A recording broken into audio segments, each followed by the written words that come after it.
This is problem 9-66 on page 481. The car rests on 4 scales, and in this position, the scale readings of both the front and rear tires are shown by FA and FB. When the rear wheels are elevated to a height of 3 feet above the front scales, the new readings of the front wheels are also recorded. Use this data to compute the location X bar, Y bar to the center of gravity G of the car. The tires each have a diameter of 1.98 feet. So they gave us these two figures in order for us to determine the location of the center of gravity of this car. I'm going to copy some of this. My car is not quite as pretty as theirs. In fact, I'd say it lacks quite a lot. But here it is. Now, in the horizontal location, before it's elevated, this car's weight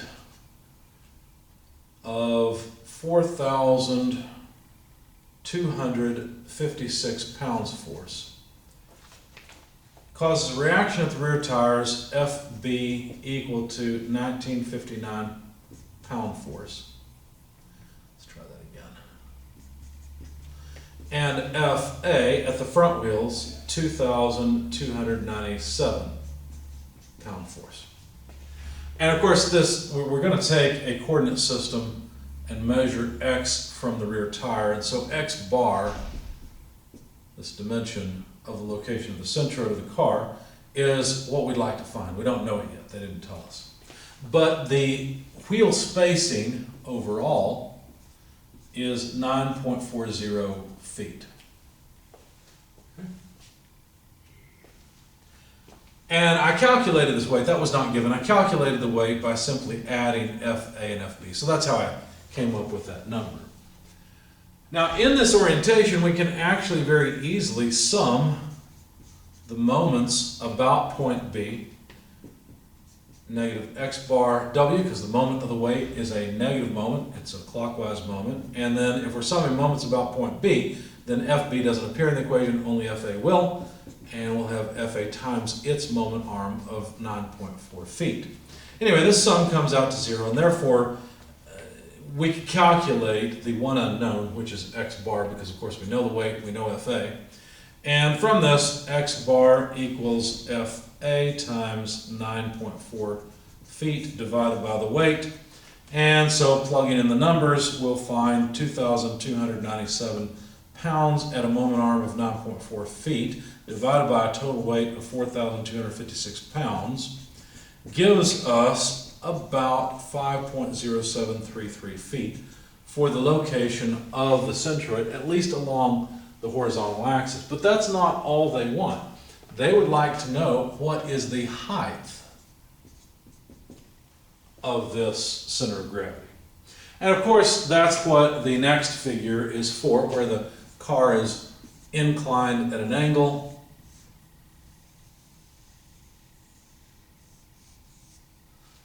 And the spacing between the wheels is still the same, but notice what's happened. Something fundamental has happened. But let's neglect it for just a second, and let's just note FB, 1,680 pounds, and FA in this orientation, 2,576 pounds. But remember, these wheels have a diameter of 1.98 feet. Now, they gave us some other information. Let me change colors. They gave us some information about the distance between, let's see, how did they put it? It was to the center of the back wheel. I'm going to pull it off to the right because I think it fits better there. And this was a 3-foot dimension. You might think, okay, no big deal. I can come down here to where the force is applied, which is half of that diameter. So I could come down 0.99 feet, and still, you know, the spacing here between the bottoms of the tires is 2.01 feet. No problem. Okay? Now, I don't believe they gave us FB. I calculated it because since you know the total weight of the car you can take the weight minus FA, and that of course yields FB. I won't type in or write down all those numbers for you. And I've located the elevation difference. And then what I did is I said, well, I'm going to draw a triangle.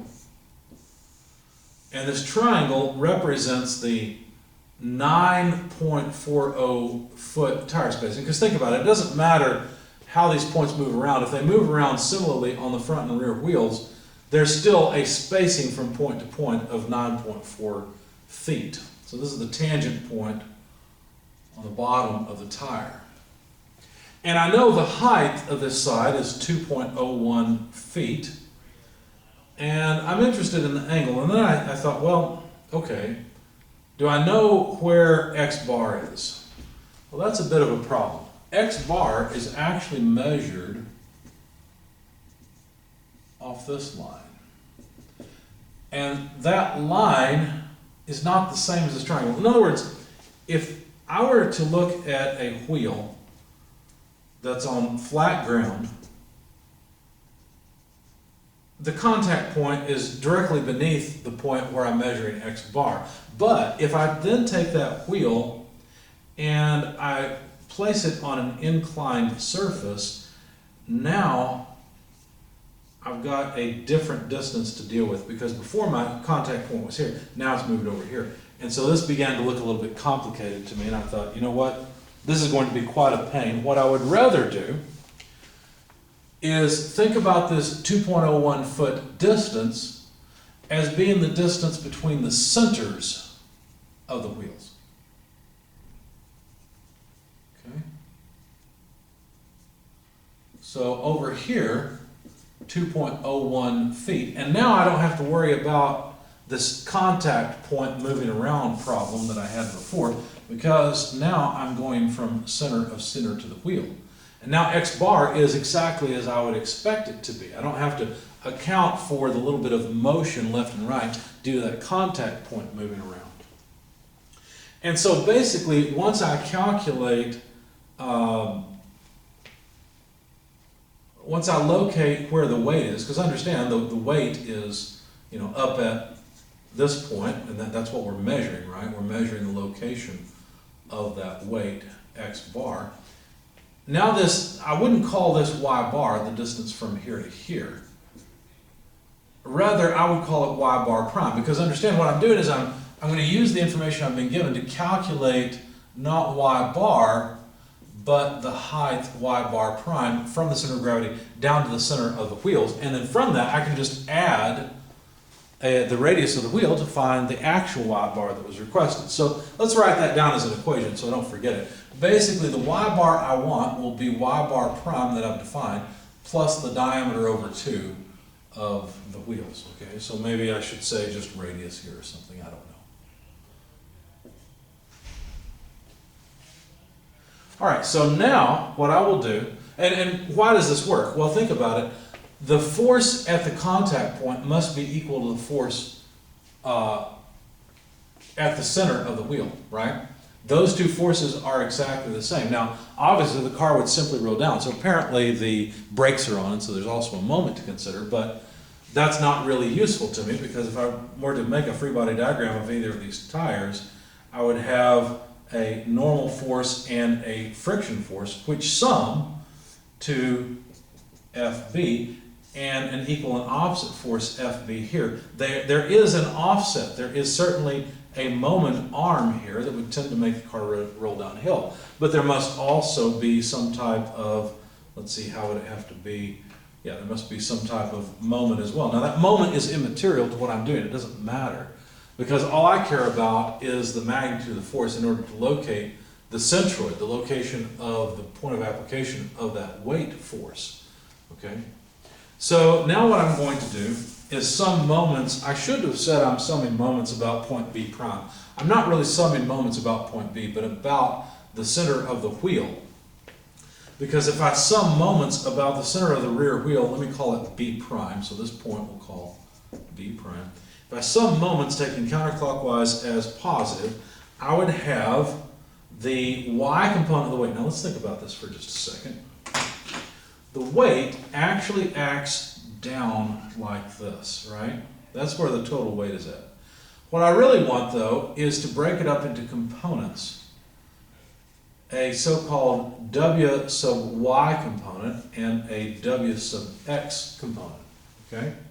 Now, of course, the angle here is also theta. It's the same angle that we had before. And we'll deal with the geometry momentarily. But for right now, let's get the equation down.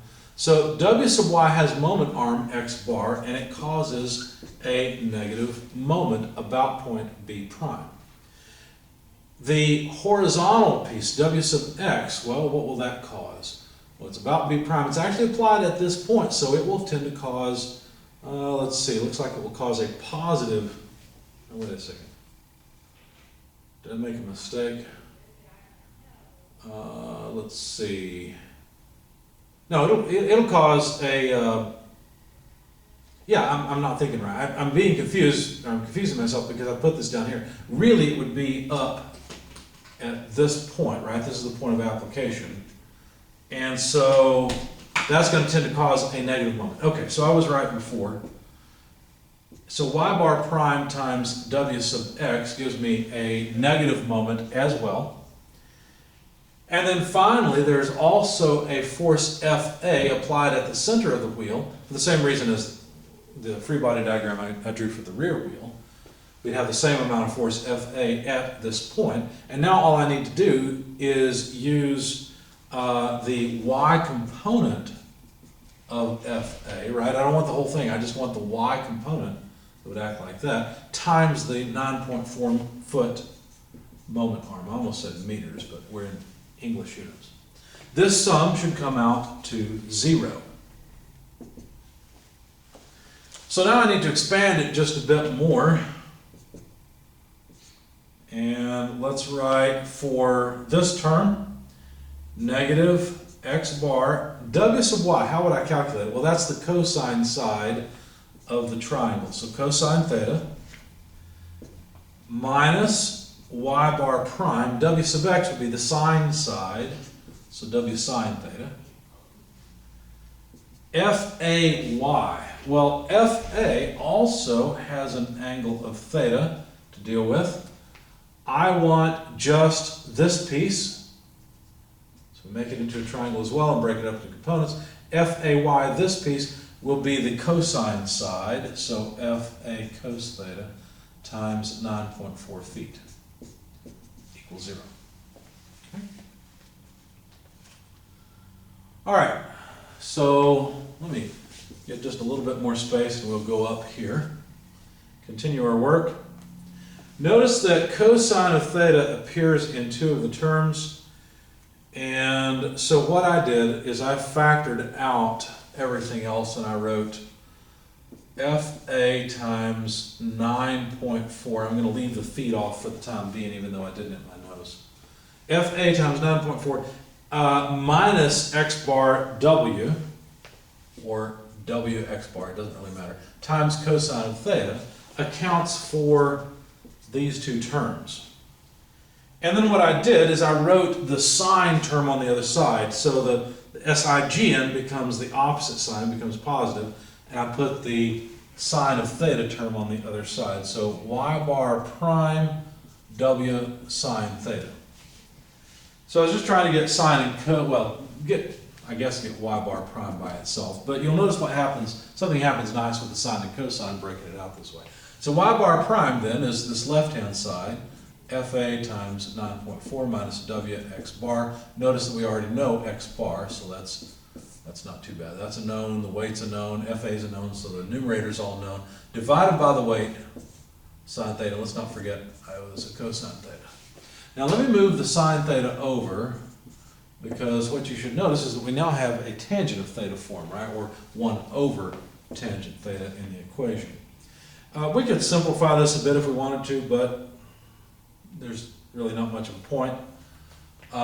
Let's just plug in numbers. Fa is 2,576 pounds times 9.4 feet minus the weight of the vehicle, which is 4,256 pounds multiplied by x bar, but x bar we know is 5.0733 feet. Sorry if it's off the screen. And then what I'm going to do is put the weight in the denominator as the equation calls for. Notice that the pounds force cancel, and then put tangent of theta in the denominators, because sine over cosine is tangent, but of course it's cosine over sine, so it's 1 over tangent, or cotangent if you like. Anyway, then I can simplify this just a bit to a number. I round it off, 0.6162. The units are what's left, which are feet, divided by tangent of theta. So to get the tangent of theta, I'll have to use this geometry triangle to do so. In other words, I need to know the length of the base of this triangle. And that's pretty easy. It's root 9.4 squared less 2.01 squared. And so the tangent would be 2.01 over this. So just multiply, well, let's do it this way. So equals 0.6162 feet. And I need tangent. So tangent, as I said, is vertical over horizontal or opposite over adjacent. So 2.01 feet, root 9.4 squared less 2.01 squared. And of course these are feet as well. Again, sorry that it's off the board. Crossed off too many feet. The tangent of theta will be dimensionless, so the feet cancel there. Anyway, the number comes out to about 2.815 feet. Now that's not my final answer, right? Because they asked me for y bar, so 2.815 feet is only y bar prime. I need to add half of the diameter, or 0.99 feet. So y bar comes out to a total of 3.805 feet. So that's the location of the centroid of this car, 3.805 feet. Why would you care? Well, the higher the center of gravity is, the more likely the thing is to roll in a fast turn. And so maybe that's one reason to be interested in that number. X bar tells you your center of gravity. I would suggest, since X bar itself is 5.07 feet, well, that's more than half of the spacing. My guess is engine and transmission are up here. Probably it's a front-wheel drive car. I don't know that for sure. You could probably get this distribution of loads with a rear-wheel drive car. But anyway, so the center of gravity is forward of the wheelbase, and the location is up at almost 4 feet for the centroid. That might be a little high, depending on what kind of vehicle this is. It seems like, let's see, does that seem about right?